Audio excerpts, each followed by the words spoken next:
It was supposed to be an adventure, something daring and slightly reckless, the kind of story we could brag about to our friends.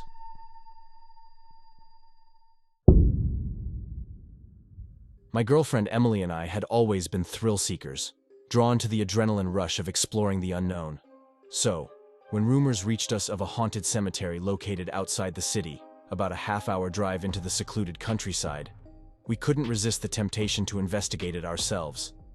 The journey there was quiet, almost serene. As we drove away from the city's lights, the paved roads gave way to gravel, and the buildings shrank back until it was just us and the expansive night.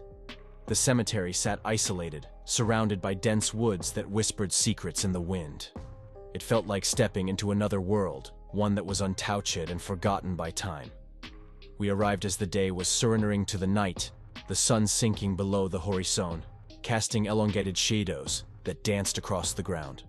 This cemetery was ancient, older than the town itself, with tombstones dating back centuries. Some were so worn by the elements that their inscriptions had been erased, leaving only silent stone sentinels to mark the resting places of souls long past.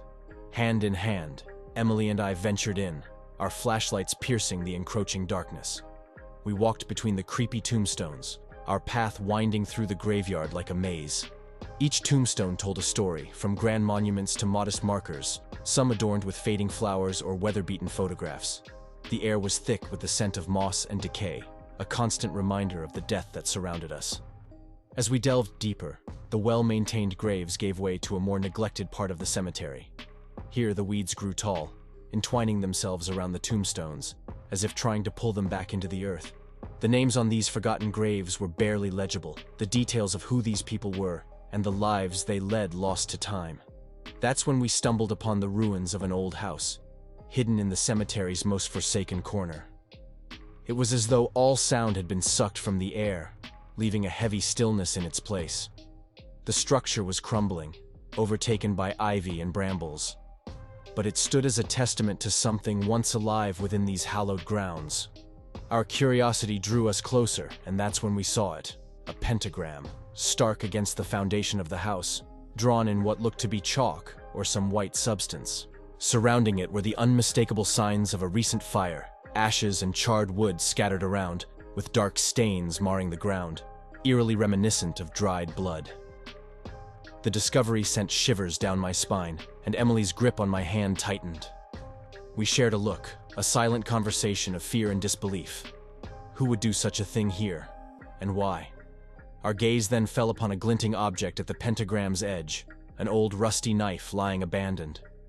Part of me wanted to rationalize it as a sick joke, perhaps the work of teenagers with too much time on their hands. But the scene before us felt all too real, the implications too sinister to brush off as mere mischief. Despite every instinct screaming at us to leave, our curiosity won over. We began to explore the ruins, our flashlights casting long shadows as we moved. Every creak of the decaying wood, every rustle of the wind through the broken windows, set our hearts racing. The deeper we ventured, the more oppressive the atmosphere became. The air grew colder, the silence deeper, as if we were being watched by unseen eyes. The ground itself seemed to hold memories of the past, a tangible feeling of sorrow and unease that enveloped us. Emily suddenly gasped, drawing my attention to a partially collapsed corner of the ruins. Hidden among the debris were more unsettling signs of recent activity: candles, scattered papers covered in indecipherable writing, and small bones. The realization hit us hard. We were not alone in our fascination with this place. Someone had been here, performing unknown rituals for purposes we couldn't begin to comprehend. The urge to flee overtook us then, a primal instinct to escape the creeping dread that had settled in our bones. We retraced our steps, quickening our pace as we made our way back to the entrance. The cemetery seemed to come alive around us, the shadows stretching and twisting, as if trying to ensnare us in their grasp. Every noise was magnified, the rustling of leaves and the distant call of an owl propelling us forward, until we burst out into the safety of our car. The drive back was silent, each of us lost in our thoughts, trying to make sense of what we had witnessed. That night, sleep eluded me. The images of the pentagram, the knife, and the bones replayed in my mind, a stark reminder of the thin line between seeking thrills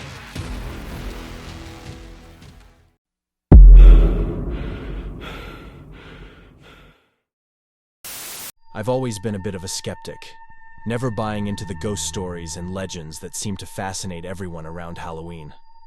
That changed after my own encounter, one that I still struggle to explain.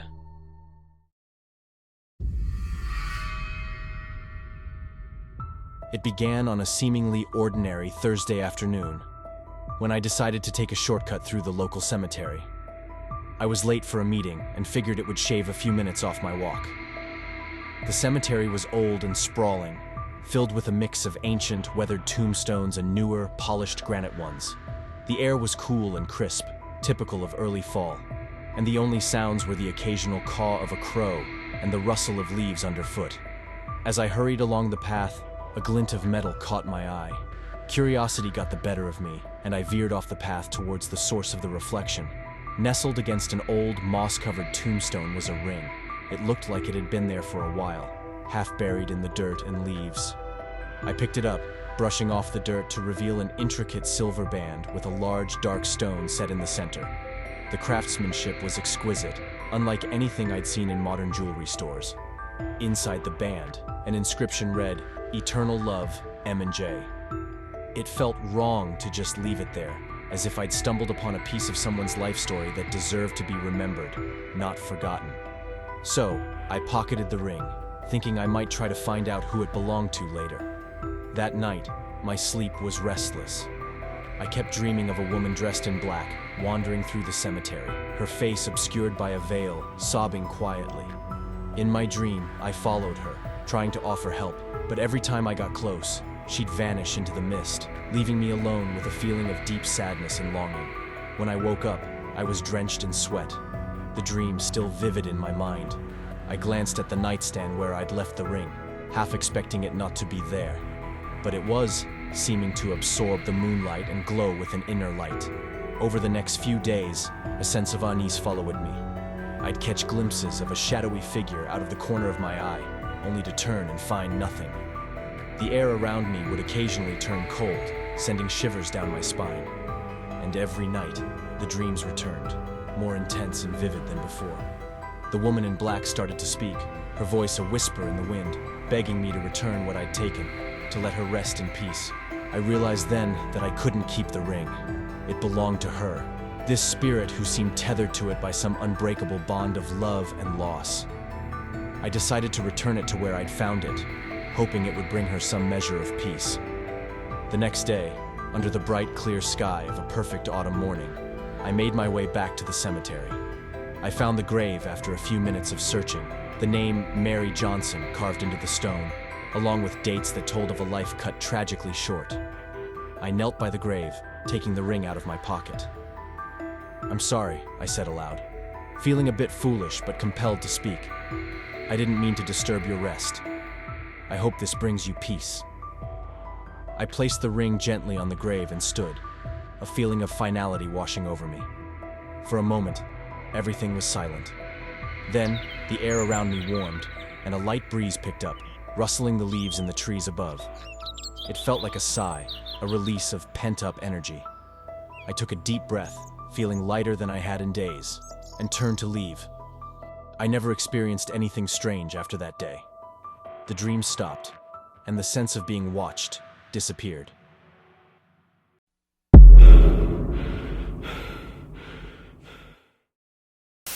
It's been a whole year. A year since the world as I knew it shattered into a million pieces. My wife, the center of my universe, was taken from me in a car accident that still haunts my every waking moment. I loved her more than anything in this world, and not a day passed that I didn't feel the weight of her absence. The guilt, the what-ifs, they consumed me. I couldn't shake the feeling that maybe, just maybe, I could have done something to prevent it. But I didn't, and because of that, she was gone. For 365 days, I couldn't bring myself to visit her final resting place. It felt like there was this invisible barrier, a mix of dread and guilt, that stopped me every time I thought about going. But on the anniversary of her death, something inside me changed. I felt this inexplicable pull towards the cemetery, a need to be close to her, to talk to her. So I grabbed a bouquet of her favorite flowers, lilacs and sunflowers, a vibrant contrast that always brought a smile to her face, and drove to the cemetery. The cemetery was quiet. almost too quiet, with a gentle breeze rustling through the trees. It felt like I was stepping into another world, one where time stood still. I walked to her grave, the grass soft under my feet, and placed the flowers down gently. "Hey, it's me," I started, my voice barely a whisper. I told her about my day, about how much I missed her, how I wished she was here. The words started to flow more freely, and before I knew it, tears were streaming down my face. I leaned over the tombstone, lost in my grief. Then I heard it. A soft rustling, like someone was walking on the grass behind me. I quickly wiped away my tears and turned around, but what I saw made my heart stop. It was her, my wife, standing a few steps away. She looked just as I remembered, beautiful and ethereal. I could even hear her voice, a soft murmur that felt like a caress against my skin. "Is it really you?" I whispered. But as quickly as she appeared, she vanished, leaving me alone with my heart pounding in my chest. I looked around, desperate for any sign that she had been there, but there was nothing. Just the whisper of the wind and the empty feeling in my chest. I made my way back to my car, my mind a whirlwind of confusion and fear. Had I really seen her, or was my grief playing tricks on me? As I drove home, the world seemed surreal, like I was watching it through a fog. At a red light, I glanced to the side and saw her again. She was sitting at a table near a street cafe we loved, the same one where we sat the day before I proposed. I parked my car and ran to the cafe, my heart in my throat. But when I got there, she was gone. The table was empty, as if she had never been there. I sat down, trying to catch my breath, and ordered the same meal we had shared that night. It felt like a ritual, a way to connect with her, even if it was just in my memories. As I waited for the food, my phone rang. An unknown number flashed on the screen. Hesitantly, I answered, and what I heard next chilled me to the bone. Static at first, then a faint breathing sound, and finally her voice. It was soft, but unmistakably hers, telling me she didn't blame me, that she loved me. I tried to respond, to tell her I loved her too, but the line went dead. I called the phone company, desperate for answers, but they told me there was no record of the call. It was as if it had never happened.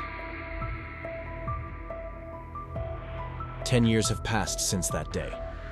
I've rebuilt my life, remarried, and have 2 beautiful children.